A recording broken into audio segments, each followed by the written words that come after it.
स्वीकारण, सत्य का स्वीकारण मनुष्य के लिए बहुत ही महत्वपूर्ण है। जब तक मनुष्य सत्य को स्वीकार नहीं करता, उसे असत्य से लड़ने की शक्ति प्राप्त नहीं होती।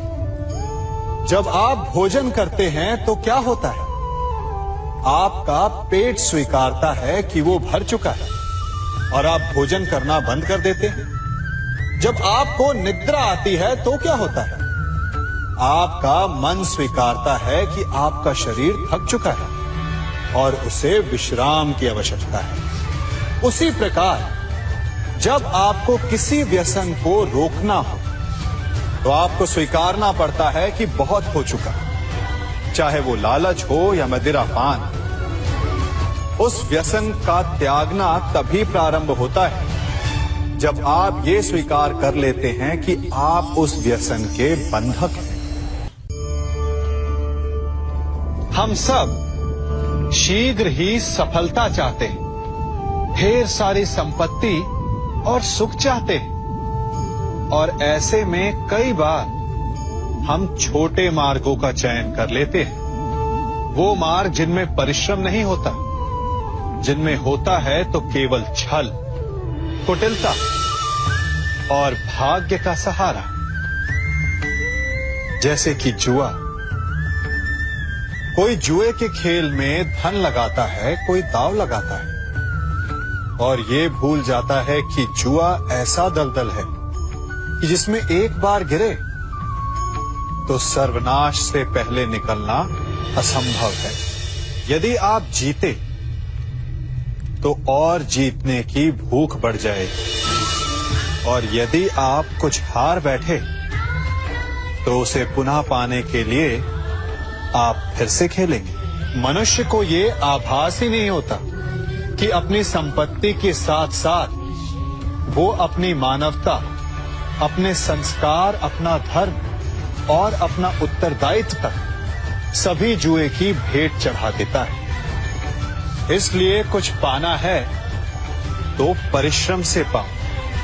यदि कुछ जुए में जीता तो वो उतना शीघ्र ही खो दोगे, चूंकि उसे परिश्रम से पाया नहीं गया है, और उसकी रक्षा करने के लिए आपके मन में स्वाभाविक प्रयास भी नहीं होंगे। आपने अपने जीवन में कभी तलवार खरीदी है? क्या देखकर तलवार खरीदते हैं? उसकी मयान देखकर या उसकी धार देखकर? अरे, मैं भी कैसा प्रश्न पूछ रहा हूं आपसे। ये आवश्यक थोड़ी कि आप कोई योद्धा या क्षत्रिय हो। ये भी हो सकता है कि आप कोई व्यापारी, कोई छात्र या शिक्षक हो। तो चलिए मैं आपसे ये पूछता हूं कि आप नए वस्त्र कैसे खरीदते हैं? क्या उसका रंग रूप देखकर खरीदते हैं या उसकी गुणवत्ता देखकर? गुणवत्ता देखकर, है ना? ठीक उसी प्रकार जब आप किसी मनुष्य से मिले तो उसके रंग रूप पर मत जाइए, उसका आचरण समझने की चेष्टा कीजिए, उसकी मेधा, उसकी प्रतिभा का मूल्यांकन करने का प्रयास कीजिए। आपका जीवन बहुत ही सरल हो जाएगा। आप सब ने अपने जीवन में एक कहावत तो सुनी ही होगी कि एक चुप 100 को हराए। सुनी है ना? और इसीलिए कई बार हम जीवन में चुप रहते हैं, मौन रह जाते हैं, चूंकि ये सत्य कि एक मूर्ख के लिए मौन रहने से अधिक श्रेयस्कर उत्तर और कुछ भी नहीं हो सकता। परंतु क्या जीवन में सदैव मौन रहना, सदैव चुप रहना क्या उचित होता है? नहीं। जहां पाप का बल बढ़ रहा, जहां छल हो रहा, वहां मौन रहने से अधिक गंभीर अपराध और कुछ नहीं हो सकता। मौन रहकर कदाचित आप समस्या से बच जाएं, परंतु आप संसार को समस्याओं में उलझा देते हैं। इतिहास साक्षी है कि पापियों के उद्दंडता ने संसार को इतनी हानि नहीं पहुंचाई जितना कि सज्जनों के मौन ने पहुंचाई। यदि कोई मूर्ख बोल रहा है तो मौन रहना उचित है, परंतु यदि कहीं अपराध हो रहा है, छल हो रहा है, तो उठिए और विरोध कीजिए, क्योंकि आप भले ही न से, परंतु आपकी आने वाली पीढ़ी इस पाप के दंड को अवश्य सहेगी। जीवन में सफल कौन नहीं होना चाहता? पद में, प्रतिष्ठा में आकाश जैसी ऊंचाई किसे नहीं चाहिए? स्थिरता में भूमि जैसी दृढ़ता किसे नहीं चाहिए? सभी को चाहिए। परंतु सफलता का पुष्प अपने साथ अहंकार का कांटा भी लाता है। सफलता आपको आनंद देती है, उपलब्धि आपको गर्व देती है, और फिर यही आनंद धीरे धीरे अहंकार में परिवर्तित हो जाता है, फिर अतिक्रमण में और अंततः अन्याय में। और यही से सफलता का नाश प्रारंभ हो जाता है। यदि आप चाहते हैं कि आपकी सफलता लोगों की दृष्टि में सम्मान बनकर रहे, लोगों के मन में शूल बनकर नहीं, तो ये आप वृक्ष से सीखिए। फलों से लदने के पश्चात वो झुक जाता है।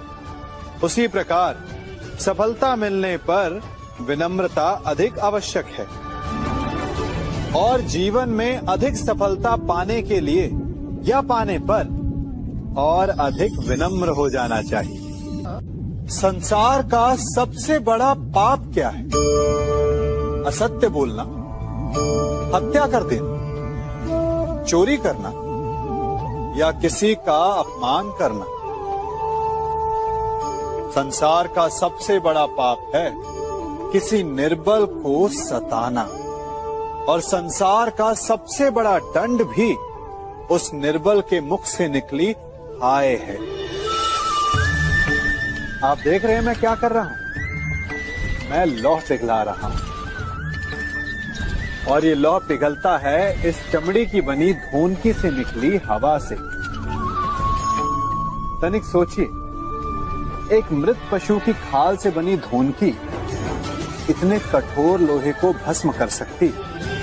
ठीक उसी प्रकार आप चाहे जितने भी शक्तिशाली क्यों ना हो, यदि आपने किसी निर्दोष, किसी निर्बल को सताया, तो उसके मन से निकली हाय और उसका श्राप आपके जीवन को भस्म कर सकता है। मनुष्य भी बड़ा विचित्र प्राणी है।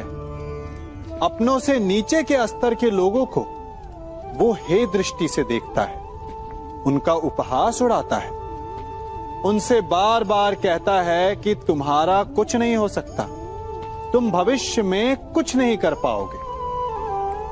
जब मनुष्य के पास धन, संपत्ति, मान होता है, तो वो दूसरों का आदर नहीं करता, परंतु वो एक बात भूल जाता है कि उससे भी अधिक शक्तिशाली कोई अस्तित्व में है, और वो है समय, काल।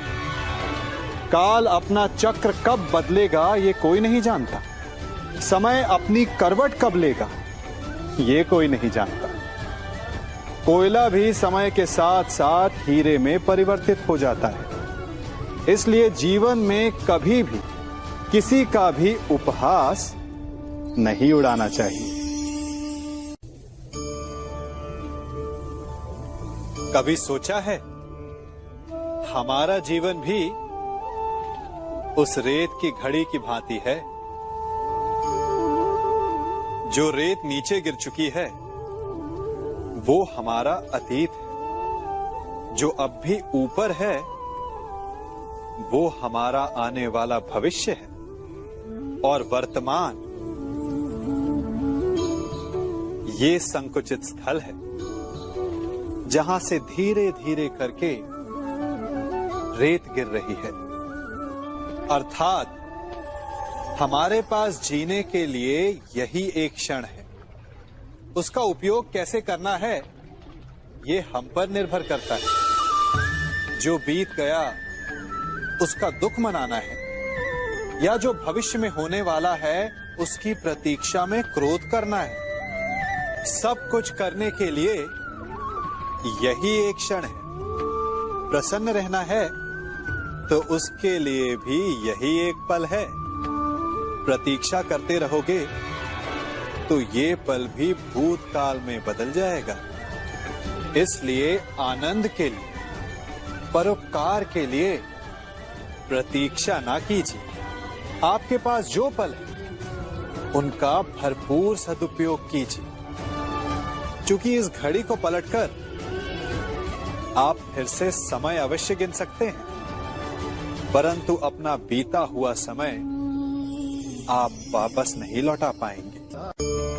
हम सब अपनों की, अपने मित्रों की, परायों की सहायता करते हैं, परंतु हम सब के मन में एक व्यथा रह जाती है कि वो हमारा उपकार भूल गया, कि उसने हमें सम्मान नहीं दिया, कि समय पड़ने पर उसने हमारी सहायता नहीं की। होता है ना ऐसा? अब प्रश्न ये उठता है कि क्या हमें उपकार भुला देना चाहिए या नहीं? और उत्तर भी दो हैं, हां भी और ना भी। हमें दूसरों पर किए गए उपकार को भुला देना चाहिए, परंतु यदि किसी ने हम पर उपकार किया है तो उसे नहीं भुलाना चाहिए। यदि दूसरों पर किए उपकार भुला दिए तो अपेक्षा नहीं रहेगी। अपेक्षा नहीं रहेगी तो वो टूटेगी नहीं, मन कुंठित नहीं होगा, और स्वयं पर किए गए उपकार को स्मरण रखा तो उसे चुकाने के लिए सदा तत्पर रहेंगे, उपकार करने वाले के कृतज्ञ रहेंगे, तब भी मन प्रसन्न रहेगा। और यदि हम सभी ऐसा करने लगे तो सबके मन को संतोष रहे। प्रत्येक मनुष्य सफलता पाने के लिए कार्य करता है। कुछ सफल होते हैं, कुछ नहीं होते, और जो सफल नहीं होते वो सदा अपनी असफलता का कारण या तो अपनी परिस्थितियों को बताते हैं या अपने सहयोगियों को दोषी ठहराते हैं। परंतु क्या वास्तविकता में ऐसा ही होता है? क्या कोई परिस्थिति या कोई व्यक्ति किसी की असफलता का कारण बन सकते हैं? उत्तर हां भी है और ना भी। कैसे? आप इस तितली को देख रहे हैं? आपने एक मक्खी को भी देखा हो। प्रकृति ने दोनों को समान गुण दिए हैं रस पान करने का। एक तितली फूलों पर जाकर उसका रस लेती और इस अवस्था में नए फूल खिलने की व्यवस्था भी करती है, और मक्खी घाव पर बैठती है, घाव को सड़ाती है और रोग भी फैलाती है। यदि इसमें किसी बात का अंतर है तो केवल सोच का।